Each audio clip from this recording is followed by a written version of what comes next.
News wise programme میں خوش آمدید. میں ہوں عبدالستار خان اور میرے ساتھ ہیں زاہد حسین اور عارفہ نور صاحبہ. آج اسلام آباد ہائی کورٹ نے وزیر خارجہ خواجہ آصف کو اپنے ذرائع آمدنی پوشیدہ رکھنے کے جرم میں نااہل قرار دے دیا. پی ٹی آئی کے کیمپ میں تو خوشیاں منائی جا رہی ہیں, مٹھائیاں بانٹی جا رہی ہیں, لیکن پی ایم ایل نواز کیمپ کو ایک مرتبہ پھر موقع ملے گا اپنے آپ کو مظلوم ظاہر کرنے کا. اس کے بعد بات کریں گے پروگرام کے دوسرے حصے میں جہاں کہ اکنامک سروے آف پاکستان 2017-18 جاری کر دیا گیا. جاتے جاتے بات کریں گے ایک ایسی تبدیلی کی جو آ نہیں رہی بلکہ آ بھی رہی ہے. سب سے پہلے چلتے ہیں اپنی ٹاپ سٹوری پہ.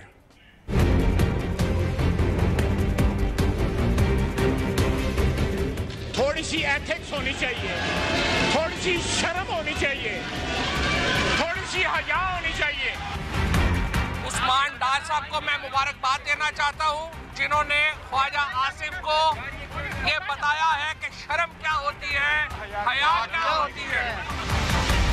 سیال کوٹ کی عوام کو 32 سال کے بعد اس گاڈ فادر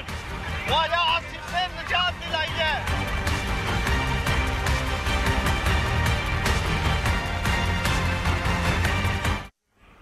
زاہد حسین صاحب,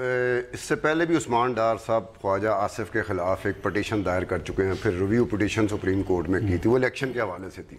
تو جب ریویو پٹیشن بھی ڈسمس ہو گئی تھی تو خواجہ آصف صاحب کو ٹویٹ کرنے کی عادت ہے. اس وقت انہوں نے ٹویٹ کیا تھا کہ I have no words to thank almighty Allah and supreme court endorse the will of the people of the Sialkot. اس مرتبہ اگر ان کو یہ ٹویٹ کرنا پڑے تو یہ کیا ٹویٹ کر سکتے ہیں؟ ٹویٹ, ہاں, مطلب یہ ہے کہ یہ جو فیصلہ آیا ہے اس کے بعد تو ان کو میرا خیال کوئی بیان دینے کے بھی قابل نہیں ہوں گے, کیونکہ دیکھیں اس کا فیصلہ جو بہت ہی کمپریہنسو ہے اور اس میں جو ان کے جس کی بنیاد پہ ان کو ڈسکوالیفائی کیا گیا ہے وہ اقامہ صرف نہیں ہے, بلکہ بہت واضح الفاظ میں جو ہے اس ججمنٹ میں لکھا گیا ہے کہ ان کو اس لیے ڈسکوالیفائی کیا ہے کیونکہ انہوں نے جو اپنے ایسٹس تھے, جو ان کی ایک جاب بھی تھی, اس کو انہوں نے کبھی بھی اس کو جو ہے ظاہر نہیں کیا. ایک تو سب سے بنیادی چیز یہ آتی ہے کہ جو ہے وہ یہ ساری چیزیں تو ایک بنیادی اصول ہوتا ہے جب آپ بھرتے ہیں اپنا فارم, جب آپ پارلیمنٹ کے لیے الیکشن لڑ رہے ہوتے ہیں تو آپ کو تمام اپنے ایسٹس ذرائع آمدنی بتانا پڑتا ہے. یہ آپ کی جو ہے ایک ریکوائرمنٹ ہوتی ہے, کانسٹیٹیوشنل ریکوائرمنٹ. ایک تو یہ بات ہوئی. دوسری بات یہ ہے کہ جو سب سے خطرناک بات تھی کہ جو ہے خواجہ آصف صاحب وزیر خارجہ ہیں, اس سے پہلے جو ہے وہ کافی اہم عہدوں پہ مستفیض رہے ہیں. وہ ملک کے جو ہے ڈیفنس منسٹر بھی رہے ہیں, پاور انرجی اور پاور کے منسٹر بھی رہے ہیں, اور ہے کہ اس کے ساتھ ساتھ ان کی ایک فل ٹائم جاب بھی تھی جس کا جو اگر دیکھا جائے تو انہوں نے تو یہ کہا ہے کہ بھئی پارٹ ٹائم تھی, ایڈوائزر سے وہ نہیں تھی, بلکہ آپ کانٹریکٹ کو پڑھیں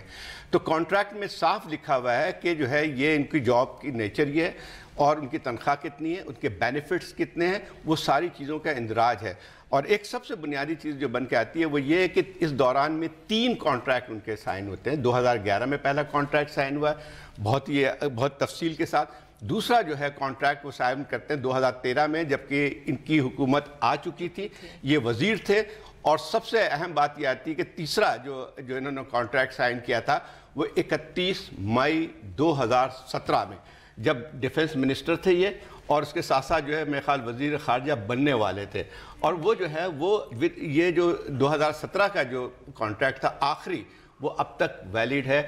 ایک پاکستان کا وزیر خارجہ ایک دوسرے ملک میں ایک جاب پہ بھی ہے, یہ میں نہیں سمجھ سکتا ہوں کہ اس کے علاوہ اس سے بڑا چارج کیا ہو سکتا ہے. نہیں بالکل, جو ججمنٹ ہے وہ بہت کمپریہنسو ہے. اور اس سے پہلے ہمیں ویسے تھوڑا سا ریوائنڈ کرنے کے لیے یہ کہ جب یہ پینما کا کیس چل رہا تھا پچھلی گرمیوں میں,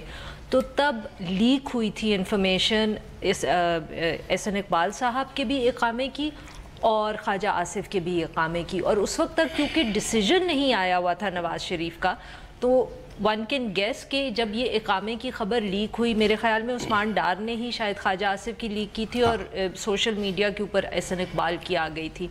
تو ان دونوں نے ایکسیپٹ کر لیا تھا کہ یہ ان کا اقامہ ہے. انہوں نے ڈینائی کرنے کی کوشش نہیں کی تھی کیونکہ شاید اس وقت احساس نہیں تھا کہ اقامے کے بیسس پہ ڈسکوالیفیکیشن ہوگی. So it was literally days before the judgment came. میرے خیال میں 25, 26, 27 کو جولائی کی یہ آئے ہیں, اقاموں کی خبر لیک ہوئی ہے اور انہوں نے کنفرم کیا, اور اس کے بعد میاں نواز شریف صاحب کی ڈسکوالیفیکیشن ہوئی ہے. اس لیے جب کورٹ میں کیس کیا تو شاید خواجہ آصف جو تھے ڈینائی نہیں کر سکتے تھے اور ان کو ایڈمٹ کرنا پڑا اور انہوں نے سارے وہاں پیپرز جو تھے وہ خود ہی پھر سبمٹ کر دیے, جو زاہد صاحب ابھی بات کر رہے تھے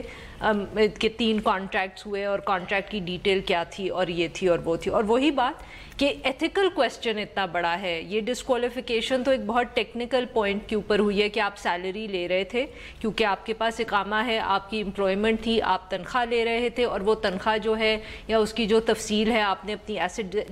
ڈیکلیریشن میں کانسٹیٹیوشنل ریکوائرمنٹ جی بالکل جو کانسٹیٹیوشنل ریکوائرمنٹ ہے کہ آپ نے وہ نہیں وہاں یہ تفصیل مہیا کی, تو پھر اس کے اوپر روپا بھی اپلائی ہوتا ہے اور 62(1)(f) بھی اپلائی ہوتا ہے. اچھا ویسے عرفہ ایک اور چیز بھی ہے سپریم کورٹ کی ہی ججمنٹ کو انہوں نے فالو کیا ہے ہائی کورٹ نے. یہ امپلائمنٹ ہوتی ہے کہ آپ کہیں جاب کر رہے ہیں, نوکری کر رہے ہیں, ہم بھی جاب کر رہے ہیں, نوکری کر رہے ہیں, تو امپلائر پہلا جو کانٹریکٹ ہے 9,000 درہم کا ہے, دوسرا کانٹریکٹ 30,000 درہم کا ہے, تیسرا کانٹریکٹ جو 50,000 درہم ہو, تو اس کا مطلب یہ ہے کہ امپلائر آپ سے خوش ہے آپ کی پرفارمنس سے, یا یہ بات ہو سکتی ہے کہ خوش ہے, یا یہ بات ہے کہ 2009 میں جب ہوا تھا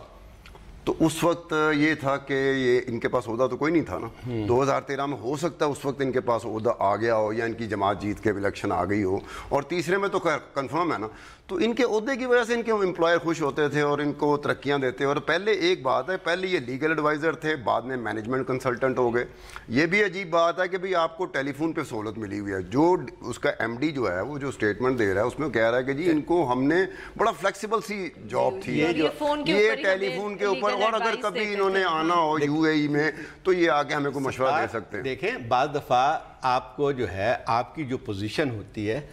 اس پہ بھی آپ کو لوگ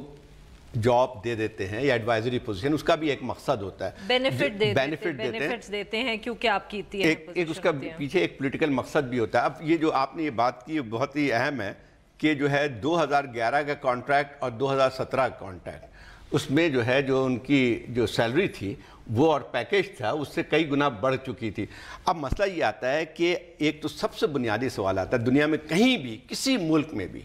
جہاں بدترین قسم کی گورننس بھی ہے, یہ پہلا سوال یہ آتا ہے کہ یہ آپ کو تنخواہ کس چیز کی دے گی. اور یہ تو اور خراب بات ہے کہ آپ کہتے ہیں کہ جی مجھے صرف فون پہ جو ہے میں بات کر لیتا تھا اور وہ مجھے تنخواہ دے دیتے, اس کا مطلب مفت بھی تنخواہ دے سکتے ہیں آپ کو, بغیر کام کی بھی تنخواہ دے سکتے ہیں, تو یہ تو اور زیادہ بڑا چارج ہے. جیسے ابھی تھوڑی دیر پہلے ٹیلی ویژن پہ سینیٹر شرعی رحمان نے ایک ویلڈ پوائنٹ اٹھایا, انہوں نے کہا کہ اور اقامے یا اور جو بھی گورنمنٹ یا پارٹی آفیشلز ہیں اور پارٹیز کے بھی جن کے پاس ہیں وہ ایک طرف, بٹ آپ کے فورن منسٹر کے پاس ایک اقامہ ہونا اور ایک فورن گورنمنٹ جو فورن حکومت ہے, ہاں وہی نا کہ اس کی امپلائمنٹ میں آپ کو ہونا جبکہ آپ ملک کو ریپرزینٹ کریں اور ملک کی فورن پالیسی چلا رہے ہیں, کہ یہ تو باقی کسی اور کا اقامہ نکلنے سے زیادہ سیریس بات ہے. اچھا میں نے کوشش کی تھی کہ یہ جو international mechanical and electrical company ہے WLL, میں نے کوشش کی تھی جا کے ان کی ویب سائٹ چیک کرنے کی کہ انہوں نے کام آج تک کیا دکھائے. اچھا تو اس میں بڑی ہی انسفیشینٹ نہیں ہوتی وہ انفارمیشن تھی. پھر میں نے پروجیکٹ کے اوپر مارا کہ ان کو پروجیکٹ کون کون سے کہاں کہاں ملے, وہ انڈر کنسٹرکشن ہے. ویب سائٹ جو ہے اس کمپنی کی وہ انڈر کنسٹرکشن ہے پروجیکٹ والی. اور اس کے بعد پھر یہ ہے کہ آپ, میں نے جا کے دیکھا یہ خبریں تو چلاتے ہوں گے نا, اپنی پرفارمنس کی خبریں چلتی ہیں جیسے ہمارے یہاں کمپنیوں خبریں چلتی ہیں. تو میں نے جب اس کو جا کے چیک کیا تو وہاں 1 نومبر کو اور 14 نومبر 2009 کو آخری خبریں چلی تھیں, اس کے بعد بالکل بلینک ہے. عموماً ایسی ویب سائٹس پھر شیل کمپنیز کی ہی ہوتی ہیں, اب اس سے زیادہ تو ہم کچھ نہیں کہہ سکتے, اور اس کے نہیں صاحب ایک اور ہے کہ جو سیریل دیا ہوا ہے نا جہاں پر ان کا نام آیا کہ یہ اتنے نمبر پہ یہ امپلائی تھے, وہ 303 تھا. 302 پہ جو شخص ہے نا وہ ڈرائیور ہے, لوڈر ہے, اور 304 پہ جو بندہ ہے وہ میسن ہے. اب وہ لوڈر جو ڈرائیور ہے اور میسن ہے اس کے درمیان ایک ایسی پوسٹ والا بتا جو 50,000 درہم تنخواہ لے رہا ہے. نہیں, اور وہ ایک ملک کا فورن منسٹر ہے, فورن منسٹر بھی ہے. اور یہ جو ہے نا یہ اس طرح سے ایسے لگتا ہے کہ وہ ہوا یہ کہ جب یہ 10 اپریل کو, آپ اس پہ بھی غور کریں گے, 10 اپریل کو فیصلہ محفوظ ہو گیا تھا اور پھر عدالت نے یہ کہا تھا کہ اضافی اگر دستاویزات اپنے اپنے حق میں دونوں فریقین جمع کرا سکتے ہیں تو کرا دیجیے گا. 16 اپریل کو پھر ایم ڈی کا انہوں نے خط دیا تھا. اب وہ خط دینا ان کی فیور میں گیا ہی نہیں,